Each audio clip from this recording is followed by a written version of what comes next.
안녕하세요. 사랑하는 성도님, 영혼의 샘물 은혜의 자리에 오신 여러분을 축복합니다. 부활의 주님이 우리와 함께 하십니다. 우리와 함께 하시는 주님을 찬양합니다. 기도합시다. 주님 감사합니다. 오늘도 주님의 생명의 말씀을 사모하며 말씀 앞에 나왔습니다.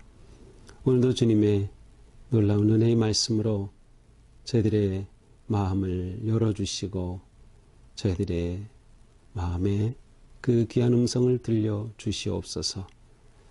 저희들의 삶은 오직 주님의 말씀을 따라 말씀의 이끄심을 따르는 거룩하고 아름다운 삶이 되기 원합니다.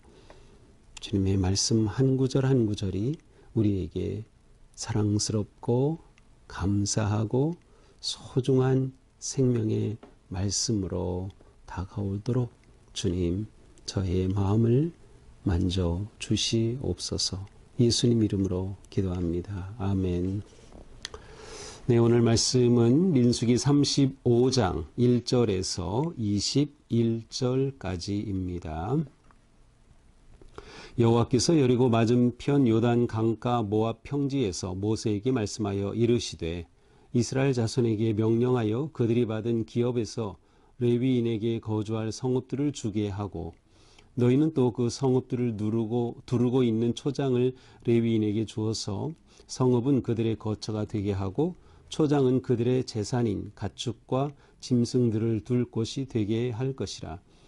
너희가 레위인에게 줄 성읍들의 들은 성벽에서부터 밖으로 사방 1000규빗이라. 성을 중앙에 두고 성 밖 동쪽으로 2000규빗, 남쪽으로 2000규빗, 서쪽으로 2000규빗, 북쪽으로 2000규빗을 측량할지니 이는 그들의 성읍의 들이며 너희가 레위인에게 줄 성읍은 살인자들이 피하게 할 도피성으로 6성읍이요 그 외에 42성읍이라. 너희가 레위인에게 모두 48성읍을 주고 그 초장도 함께 주되 너희가 이스라엘 자손의 소유에서 레위인에게 너희가 성읍을 줄 때에 많이 받은 자에게서는 많이 떼어서 주고 적게 받은 자에게서는 적게 떼어 줄 것이라. 각기 받은 기업을 따라서 그 성읍들을 레위인에게 줄지니라. 여호와께서 또 모세에게 말씀하여 이르시되 이스라엘 자손에게 말하여 그들에게 이르라. 너희가 요단강을 건너 가나안 땅에 들어가거든 너희를 위하여 성읍을 도피성으로 정하여 부지 중에 살인한 자가 그리로 피하게 하라. 이는 너희가 복수할 자에게서 도피하는 성을 삼아 살인자가 회중 앞에 서서 판결을 받기까지 죽지 않게 하기 위함이니라. 너희가 줄 성읍 중에 6을 도피성이 되게 하되 세 성읍은 요단 이쪽에 두고 세 성읍은 가나안 땅에 두어 도피성이 되게 하라. 이 6성읍은 이스라엘 자손과 타국인과 이스라엘 중에 거류하는 자의 도피성이 되리니 부지 중에 살인한 모든 자가 그리로 도피할 수 있으리라. 만일 철 연장으로 사람을 쳐 죽이면 그는 살인자니 그 살인자를 반드시 죽일 것이요. 만일 사람을 죽일 만한 돌을 손에 들고 사람을 쳐 죽이면 이는 살인한 자니 그 살인자는 반드시 죽일 것이요. 만일 사람을 죽일 만한 나무 연장을 손에 들고 사람을 쳐 죽이면 그는 살인자니 그 살인자는 반드시 죽일 것이니라. 피를 보복하는 자는 그 살인한 자를 자신이 죽일 것이니 그를 만나면 죽일 것이요. 만일 미워하는 까닭에 밀쳐 죽이거나 귀해를 엿보아 무엇을 던져 죽이거나 아기를 가지고 손으로 쳐 죽이면 그 친자는 반드시 죽일 것이니 이는 살인하였음이라. 피를 보복하는 자는 살인자를 만나면 죽일 것이니라. 아멘. 자, 이제 어제 말씀에서는 이제 이스라엘 백성들이 각 지파별로 이제 땅을 차지한 후에 그들이 땅을 나눌 때 대표를 이제 뽑았어요. 그래서 그 대표들이 땅을 분배받을 그 자리에 참여해서 분배받게 되죠. 가장 기본적인 것은 제비를 뽑으라 하지만 제비를 뽑되 또 그 수대로 가문의 숫자가 많으면 넓게 적으면 적게 그렇게 맞게 또 분배하도록 하였습니다. 자, 그런데 어제 이 본문 가운데서는 레위 지파에 대한 규정은 없어요. 그러니까 레위 지파의 대표가 누구다. 그런 것 자체가 아예 없습니다. 자, 지금 이미 요단강 동쪽에는 갓 지파와 르우벤 지파 그리고 므낫세 반 지파는 그 땅을 영역을 이제 분배를 받아요. 하지만 아직 서쪽은 들어가지도 않았기 때문에 그곳으로 들어가서 이제 앞으로 있게 될 그러한 땅 분배에 관한 거죠. 자, 그러면 레위 자손은 어디서 살게 될까요? 바로 오늘 본문이 그것을 말해줍니다. 자, 레위 사람에게는 어떻게 합니까? 이스라엘 자손에게 명령하여 그들이 받은 기업에서, 그들이 받은 땅에서 레위인에게 거주할 성읍들을 주어라. 또 너희는 또 그 성읍을 두르고 있는 초장을 레위인에게 주어라. 자, 레위인은 그들이 땅을 따로 분배받지는 못했어요. 기업으로 받지는 못했지만 그들이 거주할 곳은 있어야 하죠. 그래서 그 거주할 성읍을 각 지파들이 레위인에게 주도록 말씀한 겁니다. 자, 그들은 성을 받으면 그곳에서 거주하겠죠. 그런데 2절에 보니까 레위인에게 거주할 성읍이라고 되어 있어요. 자, 다른 지파는 하나님이 기업으로 주신 땅이지만 레위인이 받은 성읍은 기업이란 단어를 쓰지 않아요. 거주할 성읍이라는 표현을 써요. 그래서 이것은 순수하게 레위인이 그곳에 거주하기 위해서 이스라엘 백성 지파들 중에 레위인을 위한 성읍을 내주게 된 것이죠. 자, 이들은 성읍뿐만 아니라 그 주변의 목초지, 초장까지도 받아야 했어요. 왜냐하면 그들에게 유일한 수입이 뭐예요?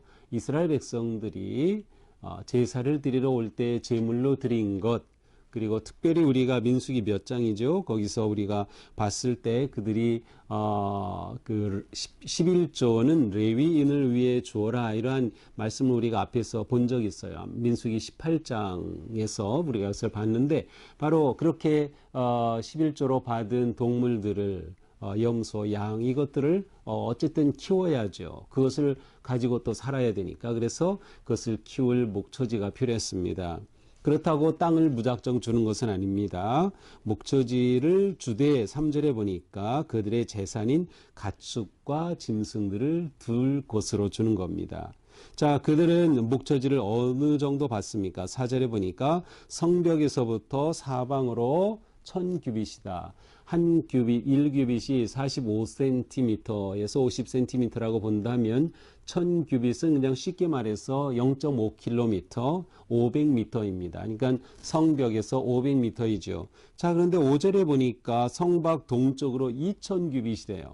앞에서는 1000규빗인데 여기는 2000규빗이라고 되어 있는데 5절에 앞에 보면 성을 중앙에 두고라고 되어 있어요. 그러니까는 성 중심에서부터 2000규빗, 벽에서부터 1000규빗 이라는 뜻이에요. 그럼 결국 벽에서부터 500m 주변의 땅을 주도록 되어 있습니다. 자, 이렇게 본다면 여기서의 성읍의 크기를 대략 추론할 수 있어요.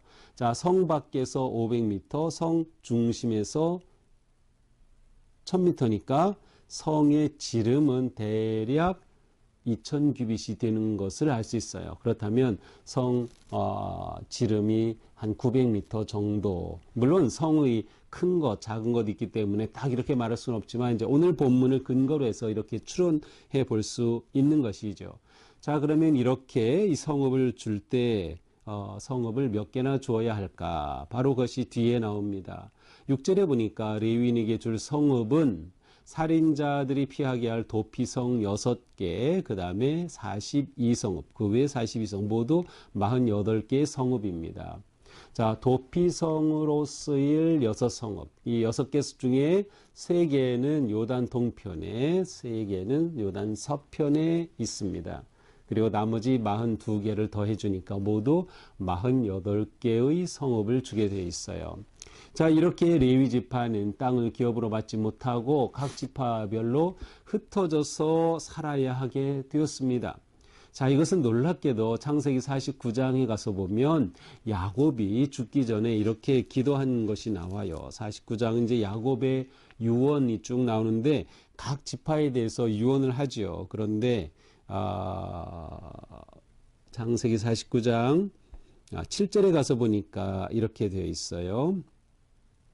7절은 이제 5절부터 시작되는 건데, 시므온과 레위는 형제요 그들의 칼은 폭력의 도구로다, 이렇게 하면서 그들이 그들의 분노대로 사람을 죽였다. 이것은 이제 창세기 34장에 나온 그들의 누이 디나가 성폭행을 당한 것으로 인해서 이 세겜 부족들을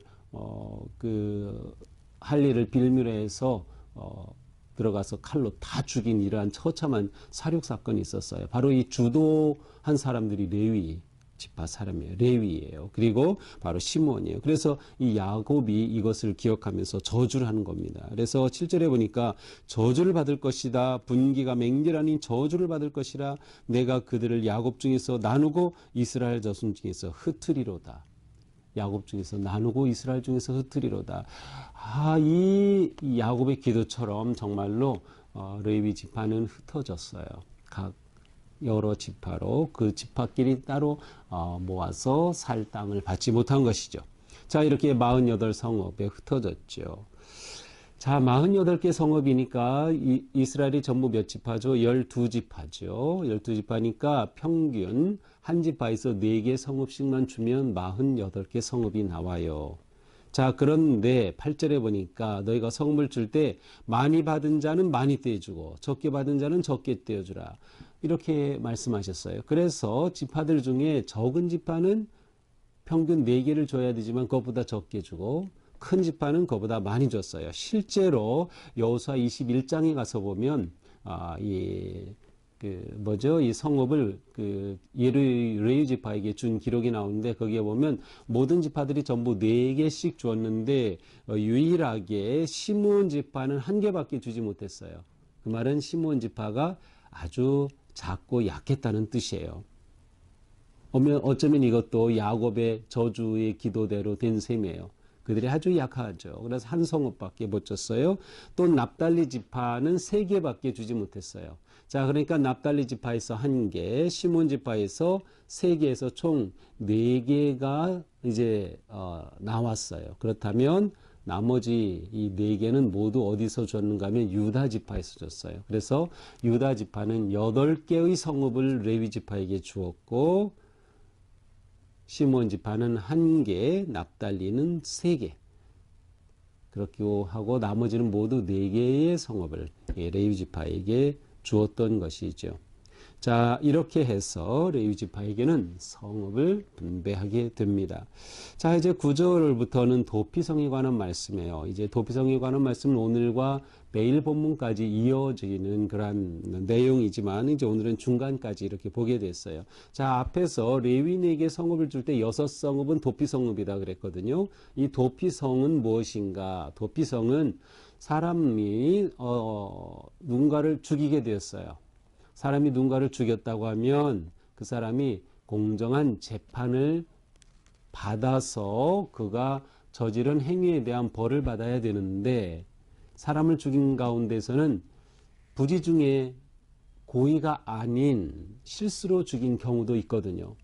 자, 이러한 경우에 이 사람을 구하기 위한 그러한 제도가 바로 도피성 제도입니다. 자, 기본 원칙은 뭐냐? 사람을 죽였으면 그 살인자도 처형을 당해야 됩니다.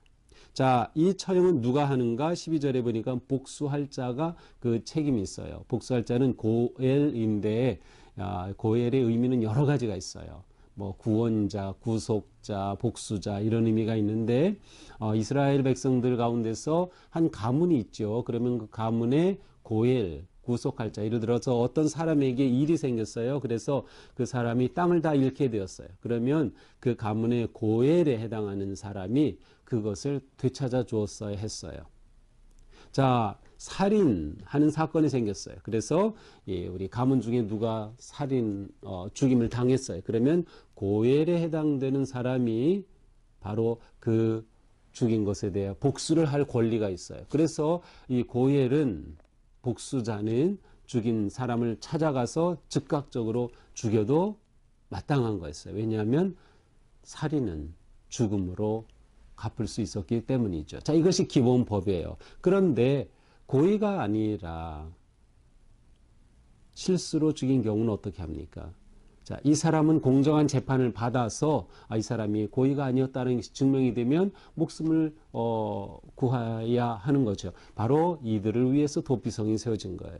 도피성으로 피하면 고엘은 이 사람의 목숨을 빼앗을 수가 없는 거죠. 그 성 안에서 보호를 받는 겁니다. 만약 고의로 누구를 죽였어요. 그리고 도피성으로 피했다? 그런 경우는 재판 과정을 통해서 그가 고의로 죽였음이 드러나면 그는 사형을 받게 되는 거죠. 그때도 고엘에 해당한 자가 그를 죽이도록 되어 있습니다. 자, 뒤에 나오는 말씀은 이제 이렇게 사람을 죽였을 때 어떤 도구로 죽였느냐? 철로 돌을 들어서 나무 연장으로 죽였다. 자, 도구. 그리고 그가 어떤 마음으로 죽였느냐? 그런데 여기에 보니 20절이니까 미워하는 까닭에서 밀쳐 죽였다. 마음. 도구와 마음에 관해 말씀하고 있어요. 이것을 통해서 이 사람이 고의적으로 죽였는지 실수로 죽였는지를 판단하게 되는 것이죠. 자, 도피성은 이처럼 고의가 아니라 실수로 누군가를 죽였을 때 그 사람의 생명을 보존하기 위해 세우신 그러한 법으로서 보호하도록 되어 있습니다.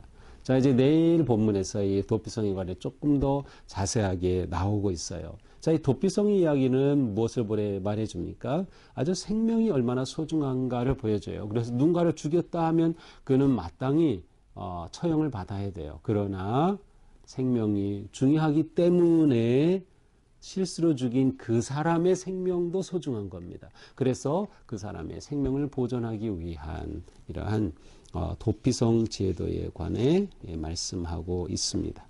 자, 오늘 말씀을 이렇게 보면서 우리에게 중요한 것은 하나님 중심의 삶을 살자라는 거. 하나님 중심의 삶. 자, 레위 지파들은 각 지파별로 흩어졌습니다.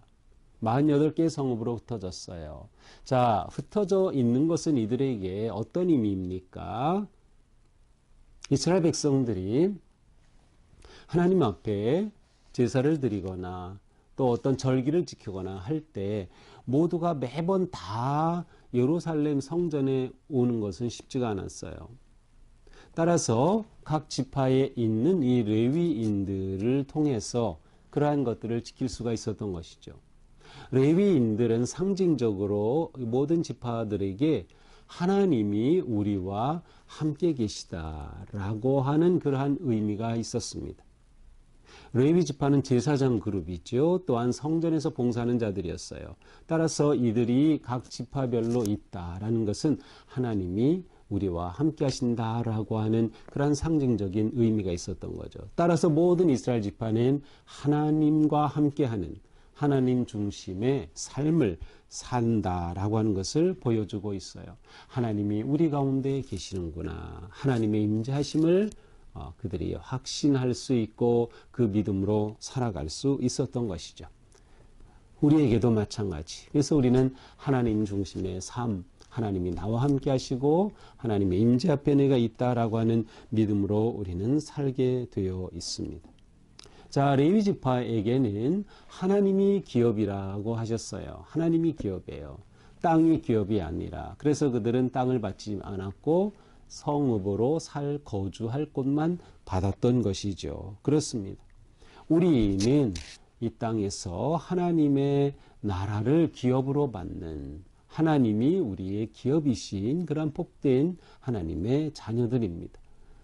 하나님 아버지께서 우리에게 유산을 주시는 거예요. 하나님의 나라, 하나님이 우리를 위한 기업이 되신다라고 하는 것이죠.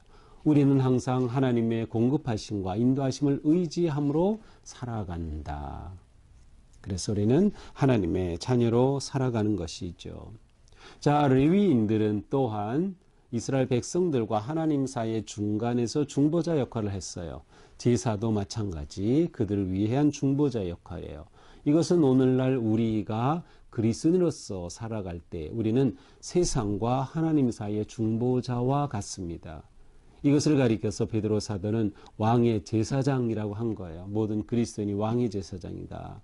하나님과 세상 사이에 우리가 있어서 우리가 세상에 하나님의 생명의 복음을 흘려보내고 그들에게 전하고 그들이 우리를 통하여 하나님께로 올 수 있도록 그래서 우리가 생명의 복음을 전하는 것은 이렇게 중요한 것이에요. 또한 우리의 존재 자체가 이 세상에서 하나님의 거룩하심을 드러내는 삶을 사는 것이 너무나도 중요한 것이죠. 그래서 우리는 언제나 세상에서 중보자의 위치에 있다라는 것을 기억하면서 우리의 삶이 하나님 앞에 거룩하고 신실하고 바른 그러한 믿음으로 살아야 할 것입니다. 오늘 하루에 우리의 삶 또한 하나님 중심의 삶으로 주님과 함께 승리하는 그런 복된 하루가 되기를 축복합니다. 기도하겠습니다. 주님, 감사합니다. 하나님께서는 이스라엘 백성들 가운데 거하시고 그들과 함께 하심을 보여주시며 모든 레위 지파들은 각 지파에 받은 성읍에 거주함으로 그들과 함께 하심을 보여주셨습니다. 주님, 저희의 삶이 언제나 하나님 중심의 삶, 하나님을 의지하고 따르는 삶, 믿음의 거룩한 길을 걸어 이 세상에서 중보자의 역할을 감당하는 진정하고 복된 성도들이 되게 하여 주시옵소서. 오늘 하루도 우리의 삶이 주님 은혜 안에서 거룩하고 복되게 인도하여 주시옵소서. 예수님 이름으로 기도합니다. 아멘. 네, 오늘도 우리의 삶에 주님의 은혜와 사랑이 가득하기를 축복합니다. 사랑합니다.